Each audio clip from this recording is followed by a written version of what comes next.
How are you, Katie? I'm okay, Becca. How are you?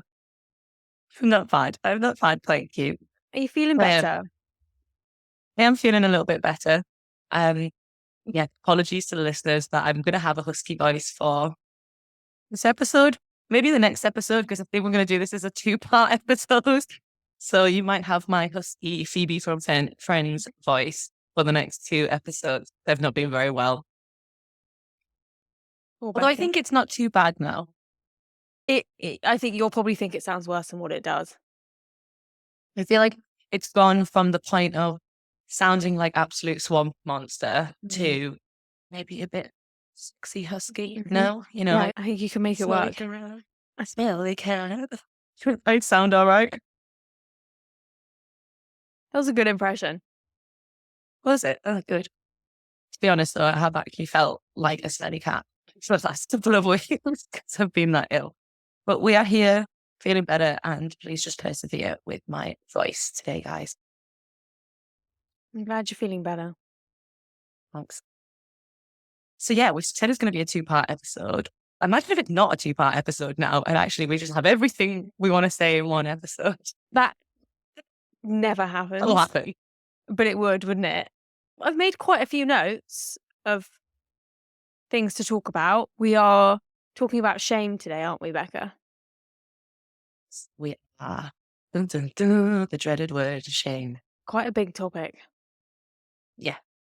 That's why we were thinking it'll go into two parts, but we'll see. The reason I wanted to talk about this topic, I don't know about you, Katie, I was about to talk like we wanted to choose this topic when actually it was me that wanted. It was you. I wanted to choose this topic because I think it's a feeling that everybody I've spoken to who experiences binge eating, whether that's binge eating disorder or whether that's bulimia, everyone I've spoken to has experienced shame in some capacity. Maybe not always for the same reasons, but it seems to always show up somewhere. Would you agree? Yeah, absolutely. I think it's one of the most difficult feelings to experience. I think when I think of shame and my own experience with shame, I think about how shame always felt like it could swallow me whole. Like Yeah. I couldn't breathe from shame. Like it was all encompassing. And I would feel it in my chest and I would feel it in my throat and it would feel like I really needed to hide. And I think a Mm-hmm. lot of my restriction came off the back of shame because it was this feeling of wanting to be as small as possible. But I also will say that shame was and still, I say still is, not in any way to the extent, but like shame was such a familiar feeling for me. Like it was horrible, but I knew it. Yeah. I knew it so well. And there was something about that felt not enticing. It wasn't exactly a feeling that I like to experience, but there was something about it being so well known to me that I found it really hard to move out of shame. You know what? I was wondering, as you said that, when you said it felt so familiar to you, I was wondering, is it because you felt like you deserved it? Because that's what comes up for me with the feeling of shame. Like when we experience shame, I feel like we deserve to feel that shame rather than maybe if you're feeling embarrassed or feeling humiliated, because these are all similar kind of terms, right? They're all slightly connected, but not the same. You don't feel like you deserve to be embarrassed or humiliated. But with shame, you really do, because you feel like this is how you should feel because you're a bad person and this is what you deserve. And I don't know if that resonates with you, but that's what it made me think of when you shared that it was familiar. Yeah, it's very hard to describe, but shame to me, it's like I could feel it enveloping me. And it was like, oh, we know this. This is, yeah. It's hard to talk about it without an example of of it showing up, but the narrative of like, how could you think anything other than how you feel right now?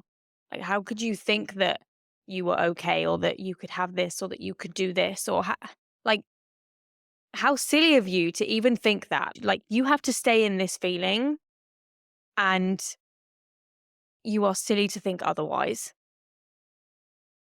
You'd been caught out, as in for a moment you thought that you were like an okay person or even a good person, Hmm. and shame came in, the truth that actually you're a bad person, you're an awful Yes. person. Yes. What a joke that you thought you could be anything other than this. Yeah. Just sit back down. It was really, really cruel. When we talk about the way that we are now, I'm like, man, that is cruel. No wonder you can't move from that. And it's all consuming, isn't Mm. it? But that leads me quite nicely to a point that I wanted to make in this episode is about the difference between guilt and shame. Because I think we Mhm. use a lot of those terms around binge eating, and sometimes they can be used just interchangeably. But I think my understanding is that guilt is that you've done something bad. You're not a bad person, but you've done something bad. Whereas shame is that you are a bad person. Like fundamentally, you are just flawed and therefore not deserving of anyone's love or acceptance, or you're just completely unworthy because you're a bad person. Um, and the way I describe shame for me, it's I don't know if I've heard this term somewhere or if it's like a Beckerism that I've made up. I'm not quite sure. It's, I feel like shame. I call it like a shame spiral. Like I feel myself Mhm. like spiraling downwards into Mhm. shame, and it would start with, for me, having done something that I don't feel proud of, or something that I think is a bad thing to do. Telling myself, make sure you never do that again. Don't tell anyone, don't want anyone to know that you've done that. Don't do it again. And then keeping it very secret. And then inevitably, because of that reaction, I end up doing the same thing again. So in this case, it could be binge eating. So have had a binge, tell myself I'm never going to do that again. Don't want anyone to know that that's the way I behaved around food, keeping that quiet. And then when I binge again, that feeling of maybe guilt of I've done something bad moves into, see, you've done it again. You're just a bad person. Look how awful you are because you've done this again. And that repeats and repeats. And the more I do it, the more I feel like I sink deeper and deeper into the shame. And it feels hot and it feels heavy and it feels suffocating. And it feels like I just want to go into that fall that I've spiraled into and withdraw and hide from everyone else. And that's how shame felt for me around binge eating. And I still experience shame in the same sense, but that it's the same sort of sensation when I experience shame now, but it's just not around binge eating. That spiraling feeling is the same.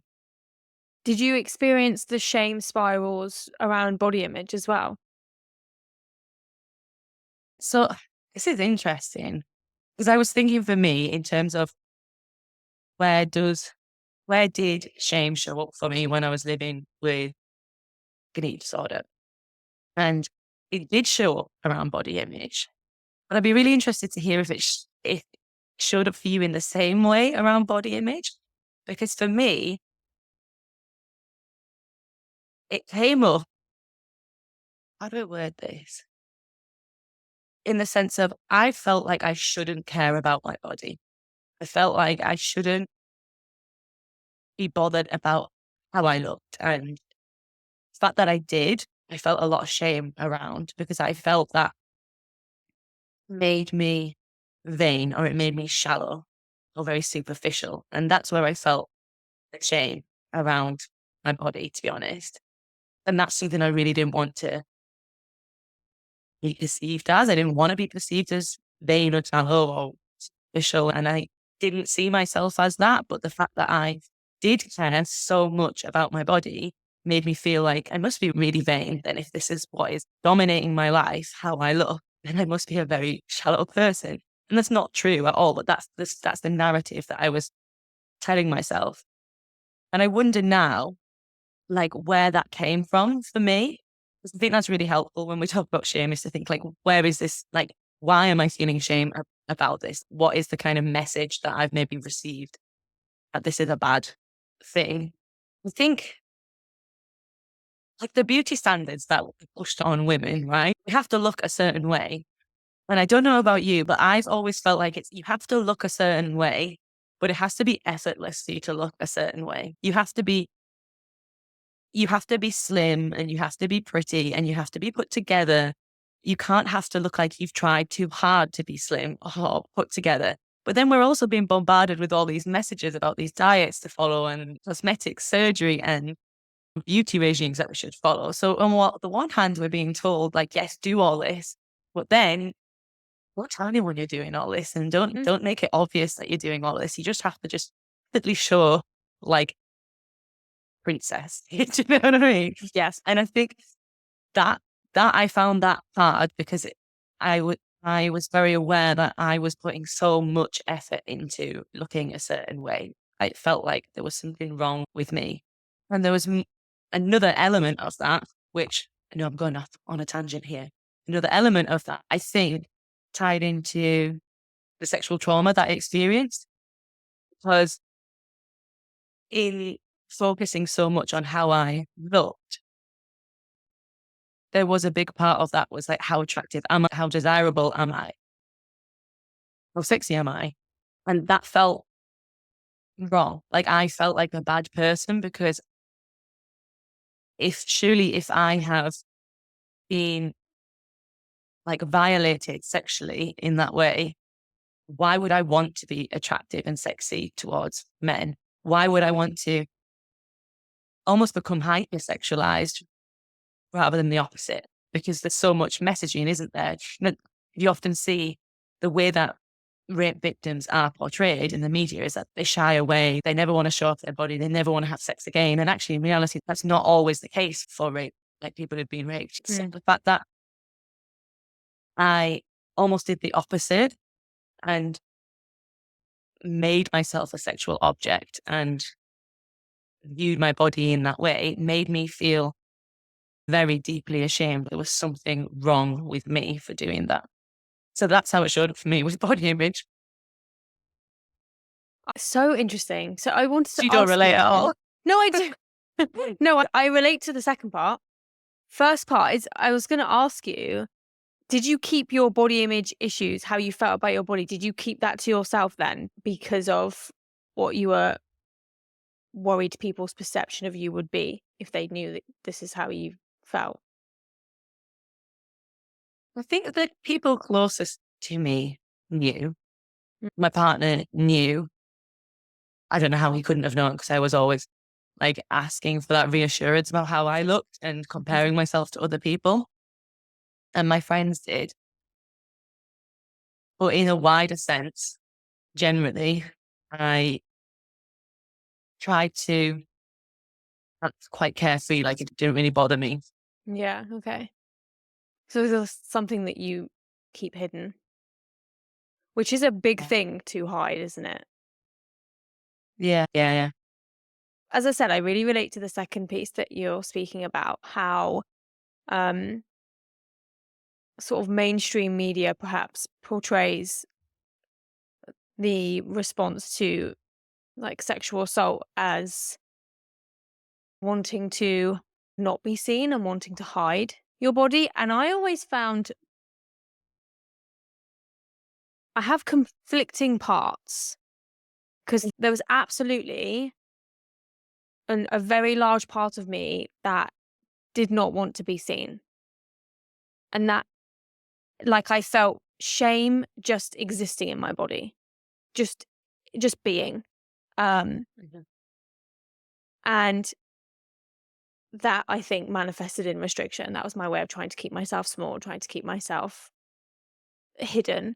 Um, but then on the other hand, I think as I got older and was more into my teens and late teens, where I didn't realize this at the time, but there was something about like, if I can control the way that I look and whether or not I'm attractive to men, it gave me the illusion that like I had control and I had power and I had a say over my body, Right. which in some instances doesn't make any sense. Like it never made sense to me. I'm only aware of this now from breaking it down with a coach and kind of figuring out and understanding everything that was going on.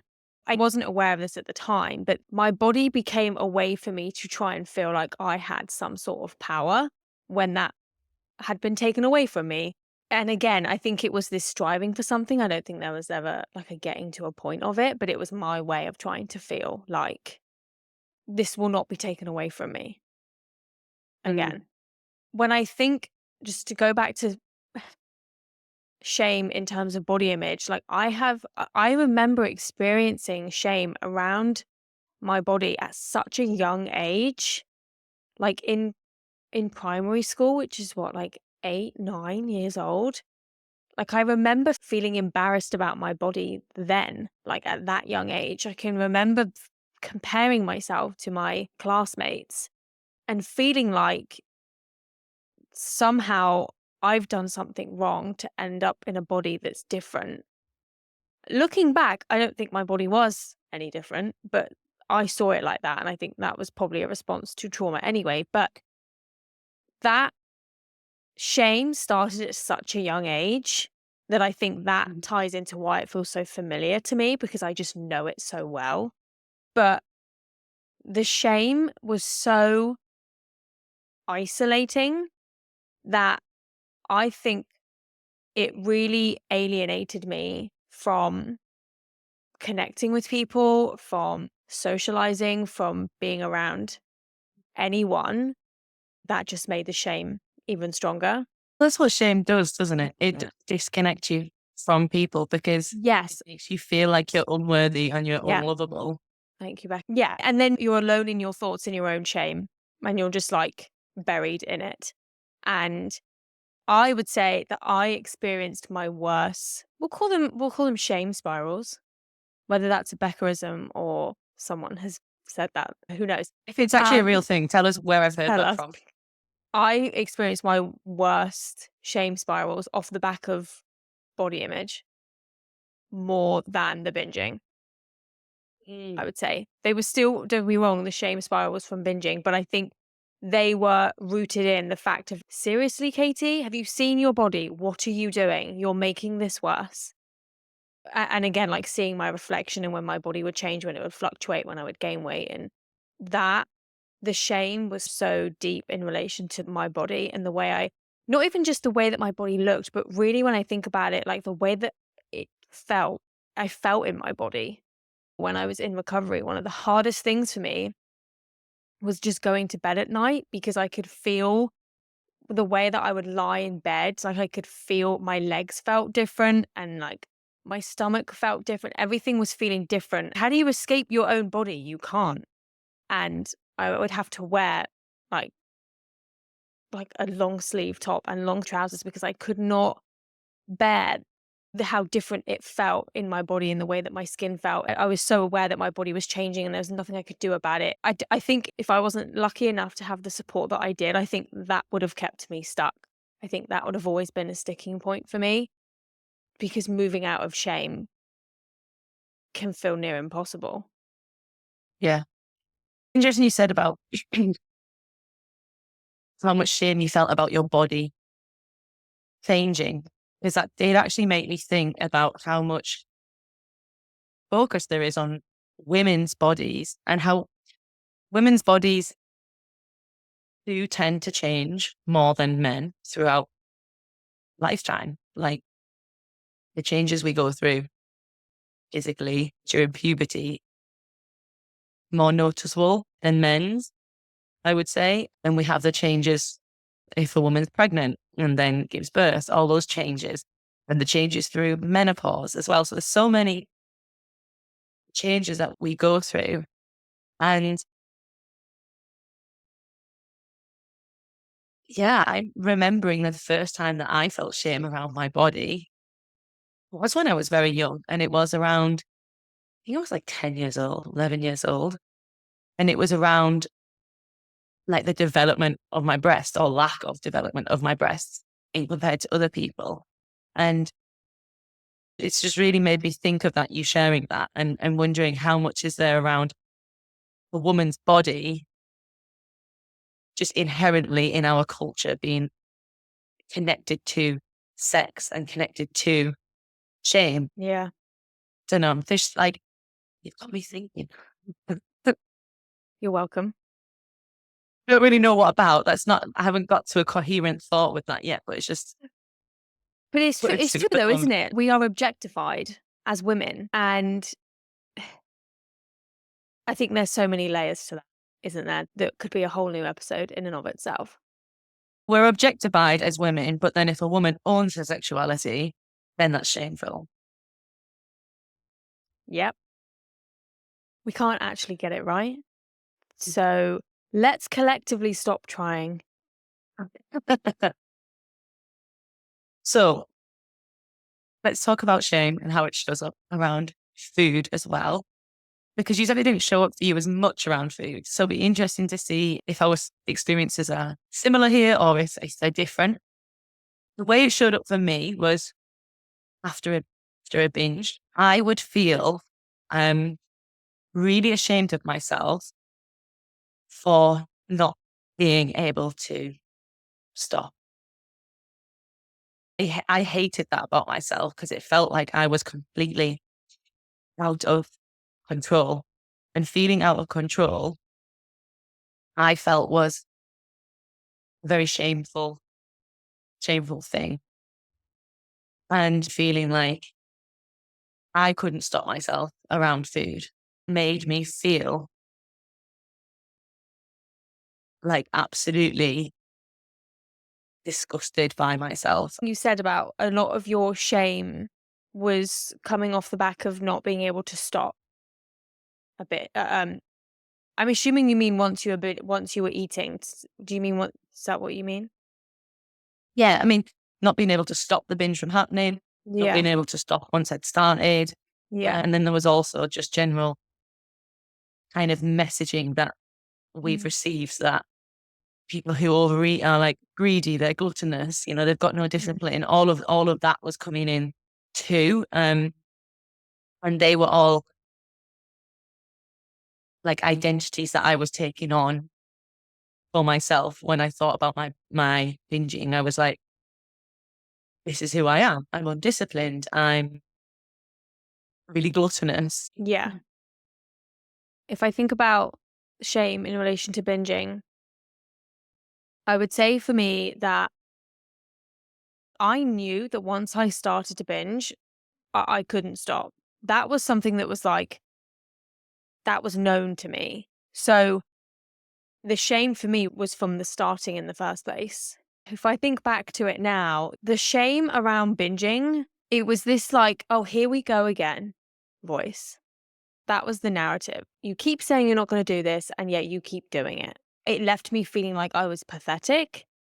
It left me feeling like I was a joke for even thinking that I could not behave this way around food. And off the back of that had to be restriction. There was no other way I could experience that shame and not have restricted afterwards. That was what felt like it kept me moving. The promise of restriction and the intention to restrict was how I pacified myself. Because I can remember not long before I started recovery, my binges were getting bigger. They were becoming more frequent. I was finding it harder and harder to restrict in between. My restriction windows were getting smaller and smaller. So it felt like I really had no handle on it. And it felt like I was drowning in shame because I wasn't getting what I felt was that redemption through restriction. Like the binging made you a bad person. So if you could restrict, you were making yourself a good person. The binging felt like my true self. The binging felt like this part of me that I was like, ashamed to even be. So it felt And if like, your true self is something that people view as bad or wrong, that's a really uncomfortable, well, that's really shameful to feel, yes, isn't it? yes. How do I escape this person?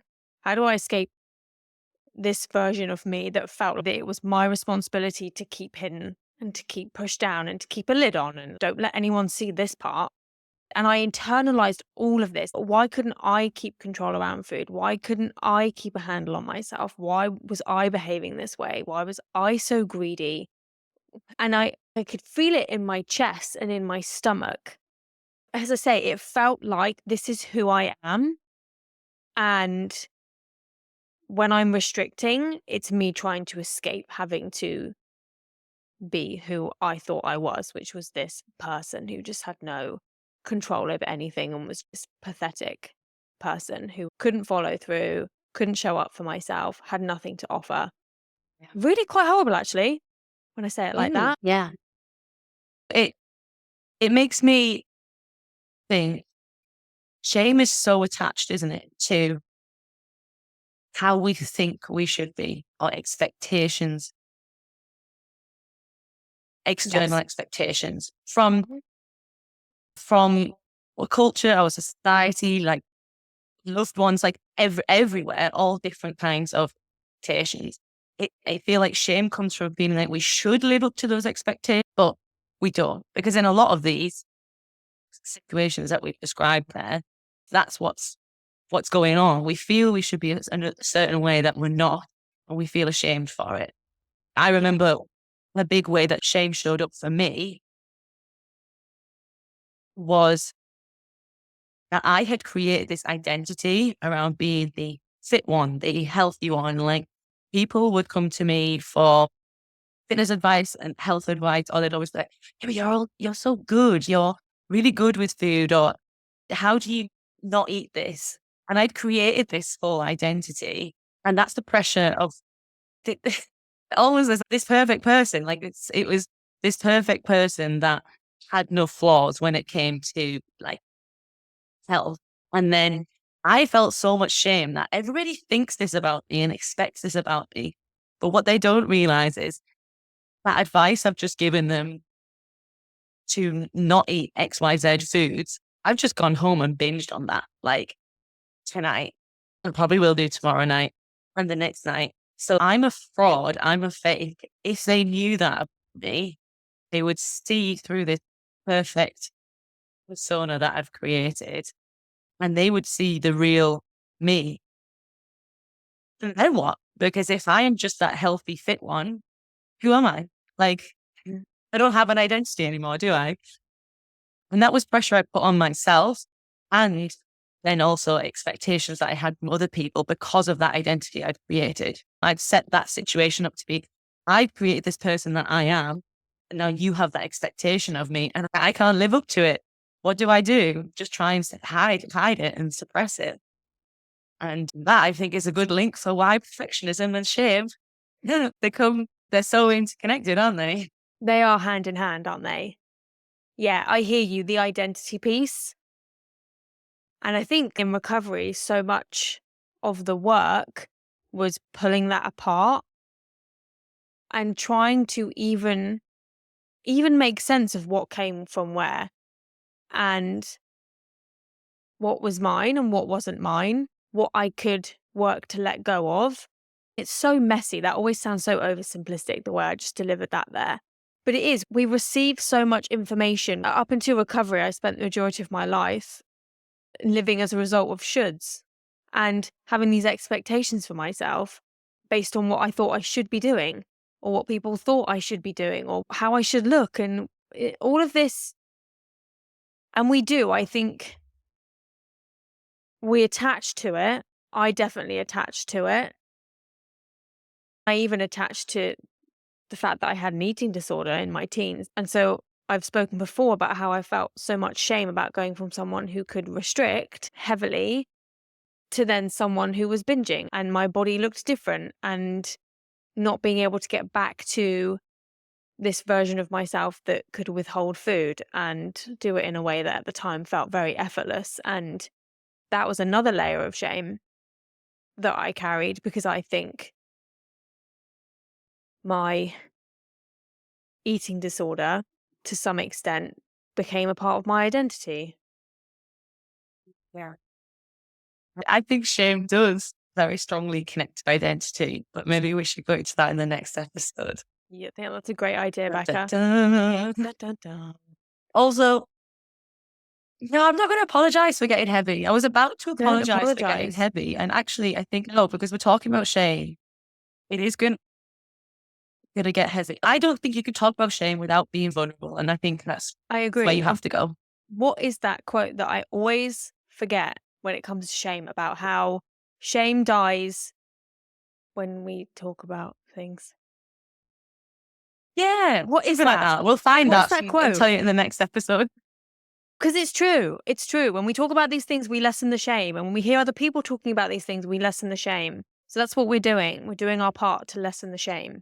So Yes. stay tuned for episode 2 where we'll continue to talk about Well, shame. it's not episode 2. I don't know what Oh, yeah. number episode it is, but Part 2. There's a reason Becca does the episode. Okay. We'll catch you in the next one, guys.